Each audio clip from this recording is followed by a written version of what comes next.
PM Modi को गाली देने के विरोध में बीजेपी का बड़ा प्रदर्शन। पटना में बीजेपी कार्यकर्ताओं ने कांग्रेस दफ्तर तक निकाला मार्च। पटना में बीजेपी और कांग्रेस के कार्यकर्ता आपस में भिड़े, एक दूसरे पर जमकर लाठी डंडे चले। पीएम मोदी को गाली देने के मामले में गिरफ्तारी। पुलिस ने आरोपी रिजवी उर्फ राजा को अरेस्ट किया। कल दरभंगा में कांग्रेस के मंच से हुआ था अपशब्दों का इस्तेमाल।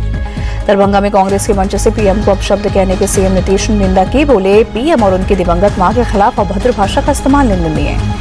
पीएम के खिलाफ अभद्र टिप्पणी की सचिन पायलट ने निंदा की। बोले, ये निंदनीय, कांग्रेस का इससे कोई लेना देना नहीं है।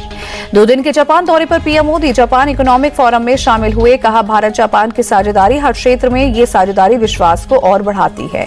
पीएम मोदी बोले, भारत निवेश के लिए सबसे बेहतर यहाँ राजनीतिक और आर्थिक स्थिरता। जापान में पीएम मोदी बोले, भारत दुनिया की सबसे तेजी से बढ़ने वाली अर्थव्यवस्था, जल्द ही तीसरी सबसे बड़ी इकोनॉमी वाला देश बनेगा इंडिया।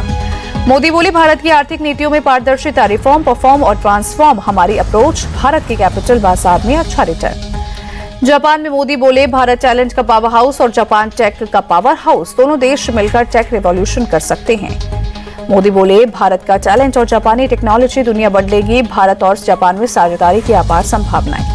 जापान के टोक्यो के होटल में भारतीय समुदाय ने पीएम मोदी का जोरदार स्वागत किया। सांस्कृतिक नृत्य भी पेश किया। प्रवासी भारतीयों ने पीएम मोदी के होटल पहुंचने पर मोदी मोदी और भारत माता की जय के नारे लगाए। पीएम ने हाथ हिलाकर अभिवादन स्वीकार किया।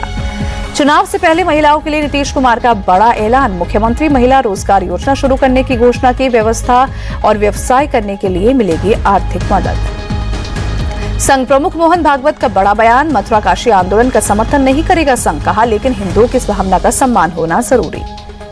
भागवत ने 75 साल की उम्र में रिटायर होने की अटकलों को किया खारिज। बोले, ना मैं रिटायर होऊंगा, ना किसी को रिटायरमेंट के लिए कहूंगा। आरएसएस और बीजेपी के रिश्तों के सवाल पर मोहन भागवत का जवाब। कहा, हम सलाह दे सकते हैं, फैसले खुद लेती है बीजेपी।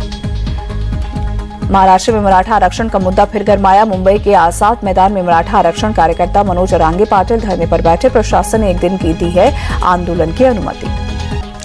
भारी बारिश के बाद वाराणसी में वरुणा नदी का जलस्तर बढ़ा। निचले इलाकों में पानी घुसा। लोगों को राहत शिविरों में भेजा गया।